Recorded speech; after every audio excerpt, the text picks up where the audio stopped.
You're listening to The Dating Den with dating and relationship badass and best-selling author Marni Batista. Every week, you'll get the raw truth from top experts and real people on the important dating, sex, and relationship issues you want to know about. So if you're ready for true talk that's authentic and unfiltered, and you're not afraid to be called out on your stuff, then you're ready for what's next. The Dating Den with Irene Fair. Why you need to communicate your sexual needs up front. Ladies, welcome into the Dating Den. I'm super excited because when I saw that the name of my guest program is called How to Want Sex Again, I was like, sign me up. I am happy to have Irene Fair here. She is a sex and intimacy coach, and she helps couples make love and sex work in long-term relationships. She uses her expertise to keep the passion alive. And ladies, listen up, because if you're like, girl, I haven't had sex in so long, her insights will also help you understand where things go wrong, even in the dating process. She helps single women approach finding a partner in a way that sets them up to have a loving and sexually satisfying relationship from the start. And she's been there. She recovered from the all too common story of a happy marriage turned sexless when she lost her libido, all before turning 30. Ooh, I can't wait to hear that story. And she is going to help us dispel some of the myths about our libido and why sex dies in long-term monogamous relationships. And she's been in the HuffPo, Cosmo, Refinery 29, Scary Mommy. Ooh, I've never heard of that one. But I bet they have a lot of readers. Elite Daily and Bustle. I am so happy that you are here. Thank you so much for having me. I love this topic because I thought it was just me that was having libido problems. And I thought it was just because I was like in my mid-50s-ish. Oh, God, I am. And menopause and all these things. But you are going to tell me the tea. You're going to dish the tea. So tell me, let's just talk about, this is a big, thing that I think even men joke about it. Like, ha, ha, ha, I never get sex in my marriage. How do we just, what's the problem in your experience, and how do we just start to even unpack it? Because I think also as women, there's a lot of just jokes that aren't funny. Yeah, especially when you've lived through them. Yeah. So I work with couples all over the world, and it's the same scenario that plays out, that couples fall in love with each other in the beginning of the relationship, and typically, sex is easy, sex is hot, and his and her libido look quite the same. They can't keep their hands off each other. They want each other. And then they get into a relationship, and then shift happens, shit happens. Yeah. And somehow there becomes a gap between libidos. Somehow the guy's libido typically stays the same, but the woman's libido goes somewhere else, drops, disappears. She becomes asexual. So many women, myself included, have gone through that. And it's absolutely normal and typical to think, well, there's something wrong with her. There is something wrong with her libido. Maybe she has low libido to begin with. Maybe women just don't like sex as much. Maybe there's something wrong with monogamous relationships. But we don't actually look at what is happening in the relationship, what has created her libido in the beginning, and what happened to all those factors that created it later on. Where did they go? And that's the key piece that's very important to understand when we start dating, is that the beginning of a relationship is a very special, very unique time.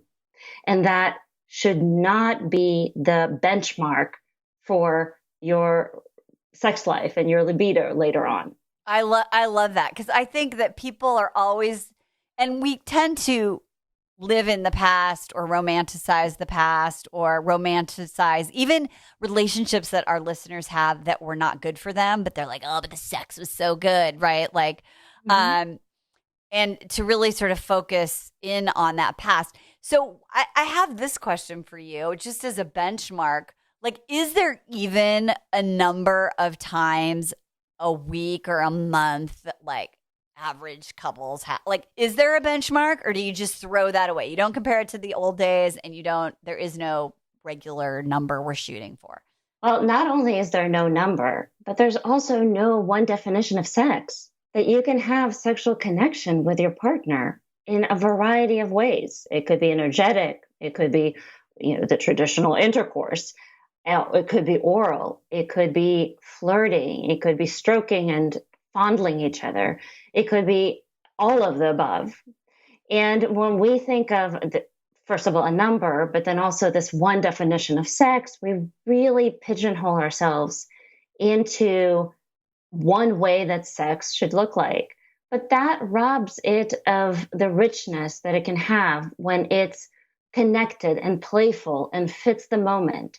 When it's, when it's sex, when you are feeling amazing and everything is going well, that's a different kind of sex than when you're going through something very hard and you are grieving and processing things through the physical connection, through the sexual connection that you have with your partner.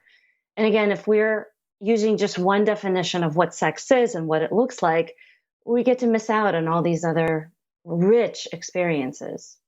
I think that's interesting. I know, like, for me, when I met my husband, we had our kids were younger. I mean, he's my second husband. My kids were so much younger, and I still, like, if they're in the house, they're mostly all gone now and grown. But even as adult, like, I don't want to have sex when they're in the house. Is that weird? I feel like I can't let loose. Well, and here's the thing. Let's look at what is it that you need to have there to be able to let loose. So, no, of course, it's not uncommon or abnormal to not be able to do that when kids are around, when there's noises, when there's distractions. But that points to your specific needs to be able to relax. It sounds like, again, some of these might really resonate for you. You don't want distractions. You don't have to worry about kids barging in or worrying that parents are doing something weird, that you want that kind of peacefulness around it. And that's really important.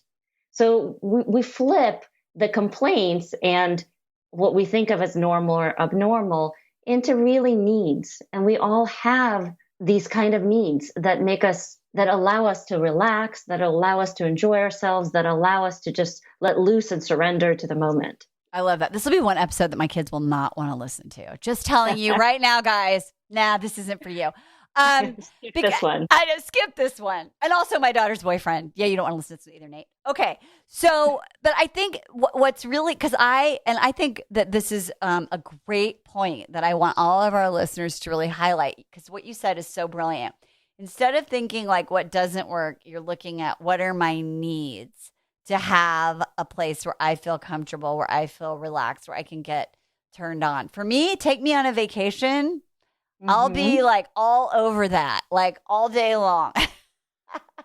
Right? Yeah. Like, because I feel relaxed. And so I think that's interesting. So, and is there a way for women, like, how do you suggest for women to communicate these kinds of things? Like, do you communicate it in advance? Like, let's say you're in the courting phase or you're in the first year of a relationship, or do you bring it up only if it becomes a problem? Like, how do people handle this in real life?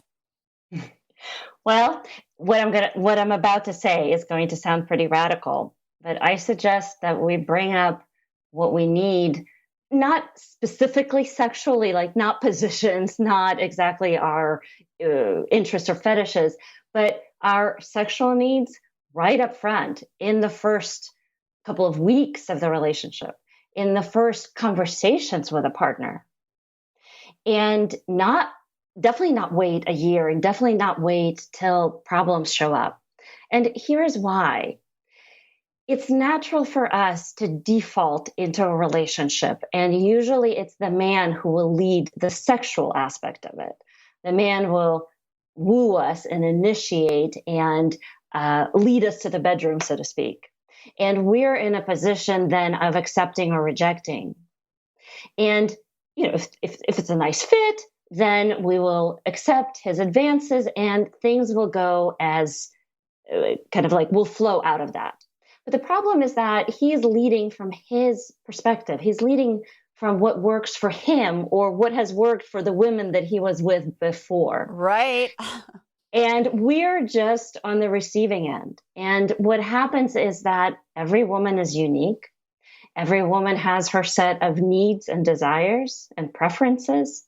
And when we don't voice those up front and we don't check with potential partners if they can meet us, then we end up either catching up to them or rejecting them. Like he tries, he goes out of his way, he does something courageously, and we're like, nope, that didn't work.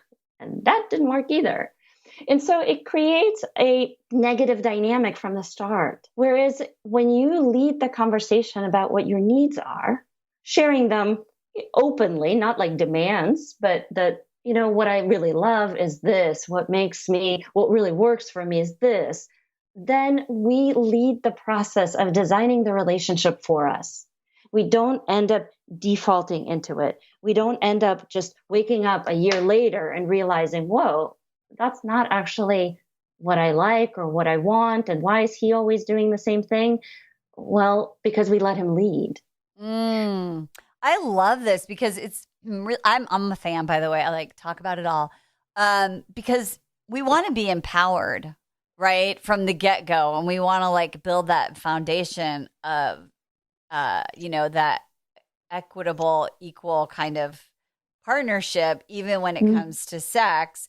And I love this, when you go into it knowing that this is something to discuss and have conversations about from the get-go, it just sets that strong foundation, which it sounds like then can really be a great lever, right, that you can kind of both be pulling throughout the duration of a long-term relationship. Absolutely. And it's this idea that you get to design your relationship from the get-go. You're not just in the responsive role, but you're in an active role of designing what works for you. And having your needs met is super important. And it's not just sexual needs, but for us women, our emotional needs, of course, are part of our sexuality. It's part of the turn on, the engine that gets us going. That is so true. Can we make billboards all across the globe so that men will just get that? I'm like, literally, my husband and I were talking about making agreements rather than expectations the other night. And yes, I was like, so let's make some agreements. And I said, I would love it if you just say, can I help you with dinner? And he was like, I'll forget. And I was like, figure it out. And so he literally put a reminder in his phone and I forgot about it. And last night, like at 5:30, he's like, can I help you with dinner? And I literally was like, let's have sex. No, I was just like, this made me so happy. I was like, we're so simple, right? If we just make those agreements. And the emotional piece, at least for me, it sounds like you're saying for a lot of women, like that is going to be a huge thing that makes us feel like attracted and turned on and intimate or creating intimacy. Absolutely. It's literally the key to our sexual desire engine. And men don't understand it because they don't function the same way. It's not that they're dumb or that they intend badly. Right. They literally don't see that as being so important as we do. And that's one of the biggest challenges to man and woman dynamics, is that we really see the world differently. And we assume that our partners function exactly the same way. And so a lot of the miscommunication happens because of that. And we have to teach our partners how to be with us, because only we know that. We know what truly works for us. They have no clue. And we set them up for failure if we don't share that up front, including sex, including in dating. I love that. Is it true? I can't remember the exact statistic. I read it a while back. Like men think about sex like every 7 minutes or something like that. Have you ever seen that statistic? I've definitely heard that. And I think it is true. I think it is true also. And men have what's called, or most men have spontaneous sexual desire, and that it spontaneously pops up when... No pun intended, Irene. No pun intended. Whoops. Oh boy. I love it. I'm blushing. No, it's so funny though. Literally, I just went on vacation with my husband, so that's why I'm saying this. Like, I'm literally like floating around the pool. I'm just like not even being sexy, and my husband's like, I can't get out of the pool right now. I'm like, what? Mm-hmm. Yeah. He's like, I don't know. You swim suit, it looks really cute. I'm like, really? Ew. Like, not ew, but like, wow. Like, I'm not feeling that way just from having a conversation in the pool with you. With all these people, like children floating around in their little like swimmers and old ladies like doing the breaststroke. But he was like feeling it. And I just think that's a great example of how we're so different. Exactly. And it doesn't work the same for us. And so what's really important is designing a relationship that creates an infrastructure that does work for us. Ugh, I love it. I love it. Well, what are the choices? Okay, so if you're saying this starts at the very beginning, what are some different choices that our listeners can make about sex that just sets them up for success from the beginning? The first one is don't have sex too early. Yeah. Once you have sex, you're going to be under the influence of all those feel-good hormones, plus oxytocin that's going to bond you to this person that you're with, whether or not you know that they're right for you. And so it prevents you from not only having the kind of conversations that you have to have up front to learn about them, but it also prevents you from really recognizing red flags. It prevents you from even from recognizing yellow flags. Yeah. Right? We need to stay sober as women in the beginning of the relationship to really gauge, is this partner, do they have what we need emotionally? Are they capable of vulnerability? Are they capable of having a conversation about a relationship? Or does that sound too like it's drama or something? It's too high maintenance for them. We want to know that up front. And again, we want to stay sober during that period. And you don't want to delay sex just like, okay, I have this arbitrary deadline where I will allow myself to do that. But you want to gauge how far you go based on what you're learning about this person that you're with. And I definitely recommend have a first argument, or have an argument first before you get really involved sexually with them, because we really see who we are when we argue. I love that.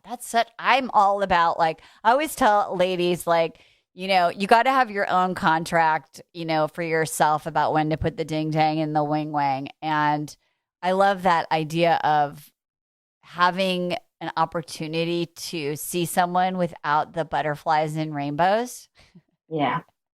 Because that's so real. So, and then what about people who say, well, Irene, like, I need to kick the tires, right? Like, I need to make sure that we have sexual compatibility because, and people are often going, well, my last relationship was, right? They're trying to make sure that they're compensating or correcting. So what do you say when people are looking for that answer? Are we compatible sexually?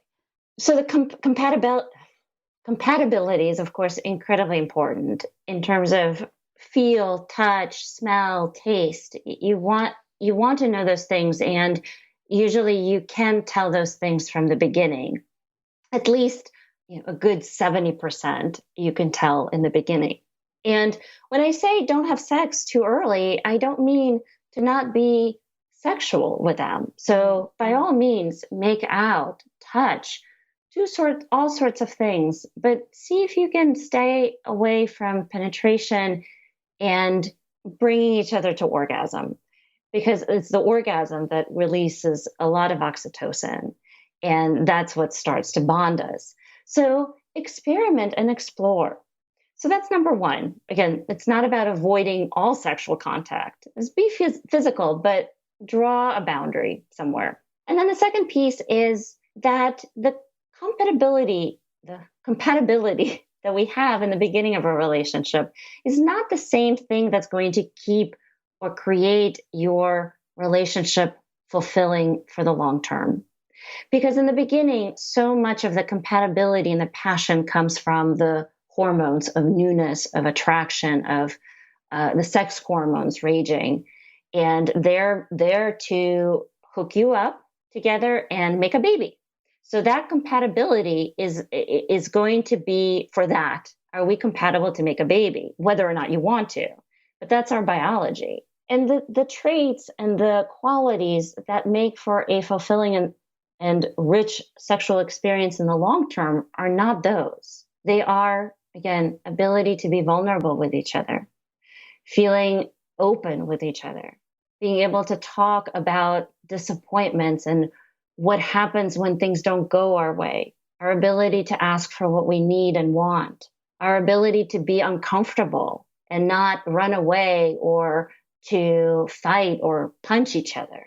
So those things are going to create a rich sexual relationship later on, together with some of the physical compatibility. Of course, that's still very important, but those other traits are going to set you up for success. So to your question of what to do differently is start talking about it early. Share about what you need. Ask your partner what they need. Ask them how they would deal with certain situations, and then play with them and see how they respond and how you respond with them. Do you feel safe with them? Or do you feel like when you're in their presence, you contract or you pull away, that this doesn't work for you for some reason?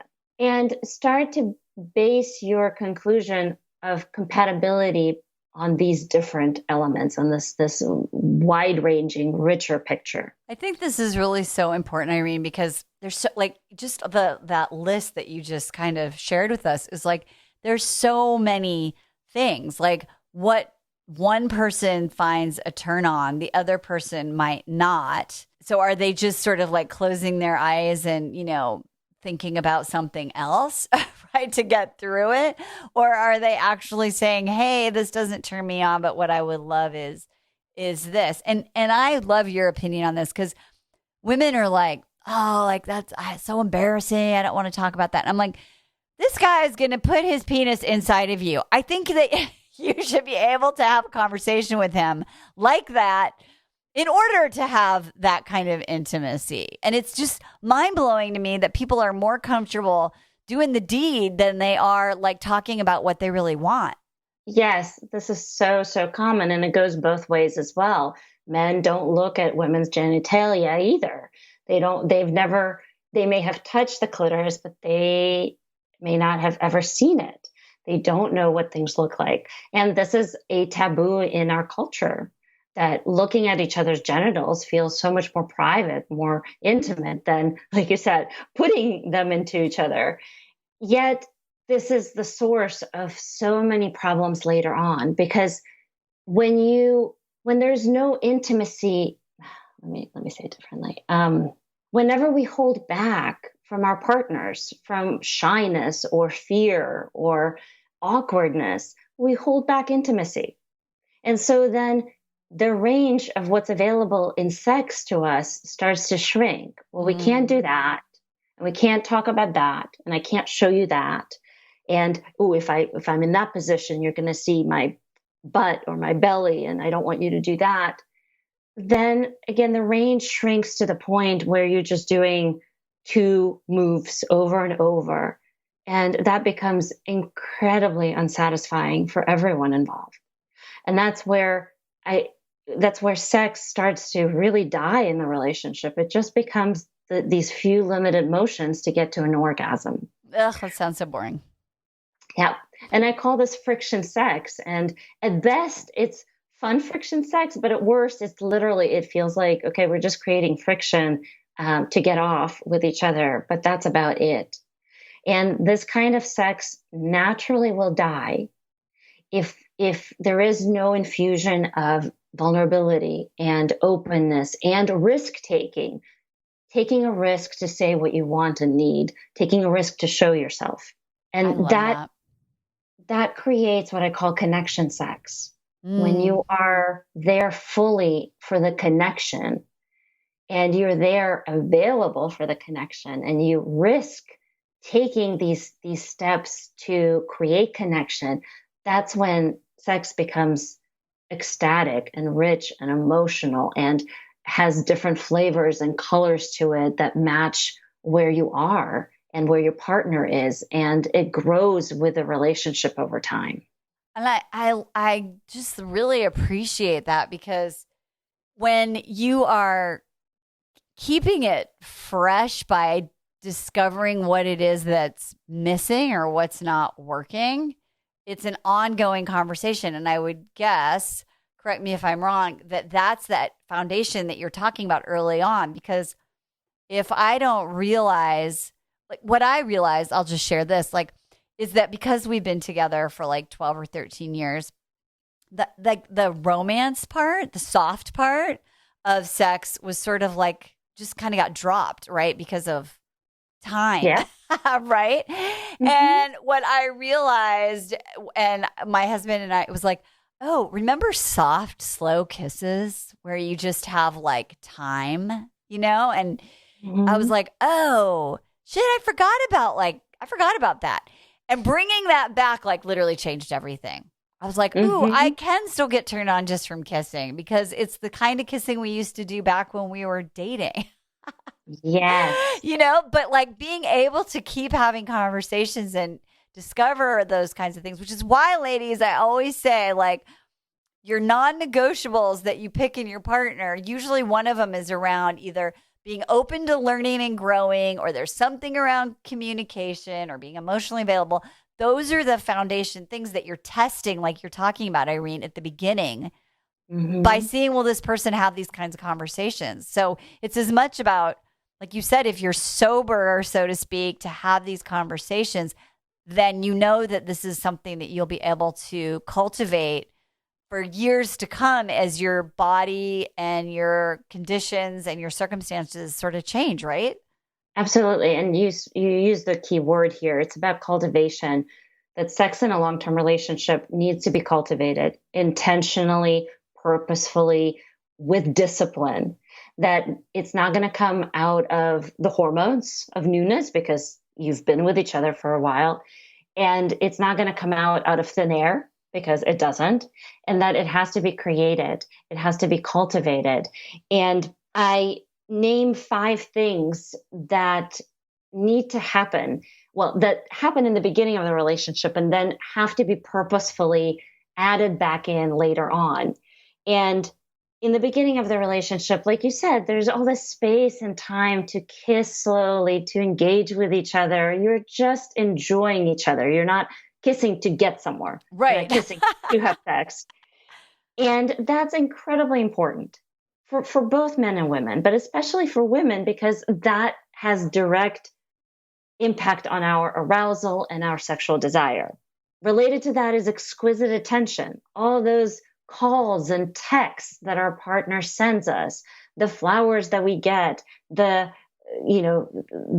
thinking about you, or I love yous, mornings, nights, those are super important. That exquisite attention when they're also there with us, looking at each other like no one else exists in the world for them. We need that. And we have it in droves in the beginning of the relationship. And that all creates connection. So connection, spontaneous touch and time to touch and exquisite attention are there. And what's not there in the beginning of the relationship is responsibilities and disappointments, hurt feelings, and resentments. So it's so easy to connect in the beginning. But that's why it's so misleading, because life isn't just all those things. Life is responsibilities. Life is also disappointments and hurts and resentments. And so those pile up naturally over time. But the first 3, the touch, attention, and connection, naturally wane. And we have to make space for those. We have to intentionally design that from the start. And we're going to set aside time, dedicate energy to making sure that those exist. And we have an infrastructure, home infrastructure, that allows us to do that.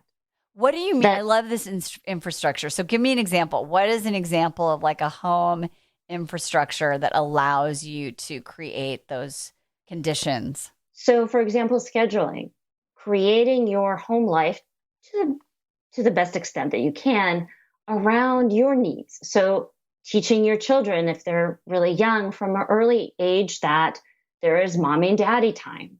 And it could be in the morning, it could be in the evening. But for example, teaching kids to go to bed by a certain hour because you know that you need that time after they go to bed for yourselves. It's enrolling family and friends and babysitters and nannies to take care of children. So again, you have time for that. It's scheduling time with your partner on the same priority level as you schedule your work meetings. Yeah. And blocking out time and saying, this time is sacred. This is our time. And same way, blocking out time for yourself. From 8 to 9, I take a bath. From 8 to 9, I take a bath. And I'm not scheduling anything else. And we're not going to go to movies. I won't say yes to that. This is my sacred time. And so that's then the infrastructure within which you have energy to be with each other. You have time to be with each other. You're not scrambling for babysitters or childcare. And you are sending each other the signal that you matter, we matter. I love that. What about, okay, so date night seems like pretty standard, like let's make sure we have a date. Do you think people benefit from having like scheduled sex nights, or is that too? Because I thought for a while, I was like, maybe if I put it in the calendar, that'll increase my libido. But then I felt like that was just too weird. And then I also didn't want to make an agreement I couldn't keep. But I've heard that people schedule sex. Like, does that help, or it doesn't matter if you don't have that foundation? I am against scheduling sex. However, I am for scheduling sexual time together, or think of it another way, time to be lovers with each other, which may or may not involve sex. But time with each other every day is crucial. And this is what I teach my couples. Setting aside time where you're not just parents, you're not partners, but you are lovers is incredibly important. And when you, again, dedicate when you dedicate that time to each other, and when it's intentional, and it doesn't have the pressure of, we got to have sex, we got to, have this outcome, then you can be playful with each other. You can explore each other. You can enjoy each other, whichever way feels right in that moment. And out of that comes spontaneous sex, because you're building connection. You have that playfulness, you have the touch, you have the exquisite attention. And then sex naturally flows out of it. So you don't have to schedule sex, but absolutely you have to schedule lover time together and sexual time together. I love that. Okay, I have one last question. I could talk to you for like 5 hours, but in the space of this conversation, there's a joke, and I've seen it literally in movies, where like the wife comes to bed and like she puts her like, her night guard in, or her retainer, or, she puts her certain like bad smelling skin cream on, and the guy's like, oh, well, I guess I'm not getting any tonight. Like, what about those, like, and then I know like that whole thing that you had said where then you end up blaming yourself, right? Or like there's something wrong with you. Like then it's almost like the woman has this power of refusal, and it also must feel really shitty if you're the guy, right? So what do we do about those messages that we send, or the stories or the jokes or whatever it is that we do that we're sending these signals? So I'm not sure I understand the question. Well, I think it's like someone who doesn't have a great libido, or they're not interested because they're not having those things, will just like put in their mouth guard. Or someone was talking the other night, like, oh yeah, my wife sleeps with this cream and it just smells so bad. And I know that when she puts it on, there's going to be no hanky panky because she knows that I don't like it. Right. And then it's almost like, you're just rejecting someone before they've even made an advance. Yes, got it. Well, this is a symptom of a bigger issue of not really being on the same page or communicating about what you need. If you're using these signals, these implied rejections, then a lot of things are not being said explicitly, and that's where the bigger problem is. So it's a symptom of not really being connected with each other, and not designing your sexual relationship to work for you.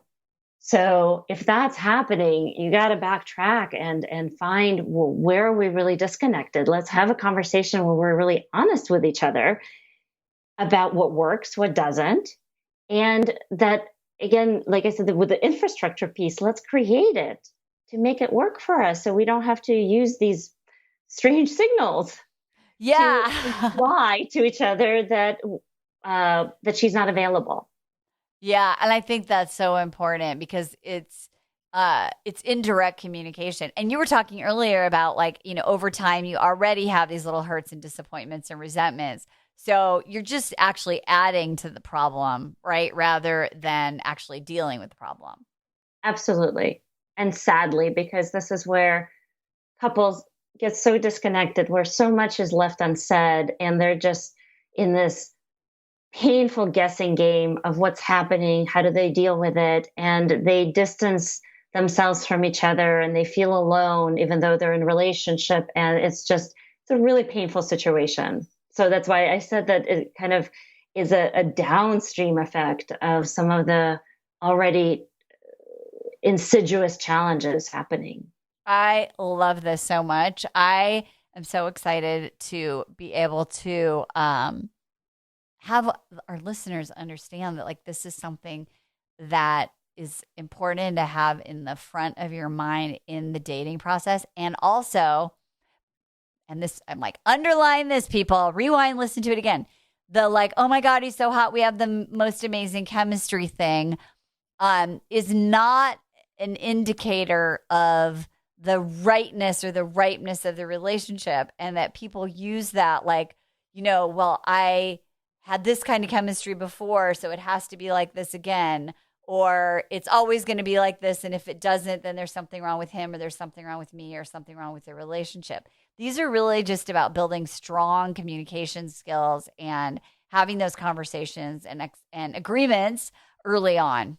Absolutely. And what I like to say is what gets you to hook up is not going to help you stay together, especially if you want a fulfilling sexual relationship.